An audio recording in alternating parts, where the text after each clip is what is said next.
La mesura, que era vigent fins aquest pròxim dilluns, es prorroga almenys durant una setmana més fins al dia 26 d'abril.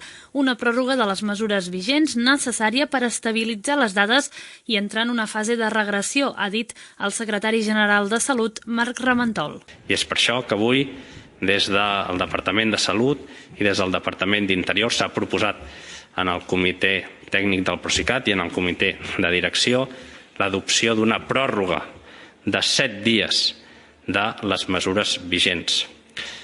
Sabem l'esforç que això significa i vagi per endavant l'agraïment del Departament de Salut per a totes les persones que de nou veuran limitada la seva mobilitat, veuran limitada la seva capacitat d'interacció social. Però els necessitem, aquests 7 dies.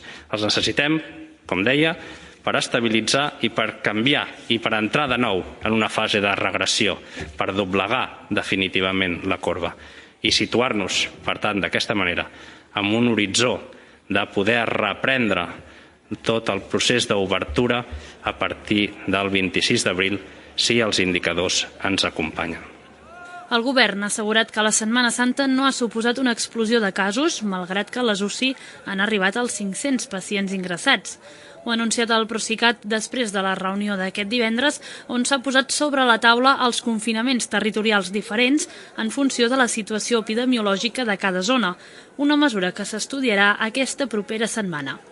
No canvia res, doncs, i es manté la restricció de mobilitat entre comarques, com també els horaris d'obertura de la restauració.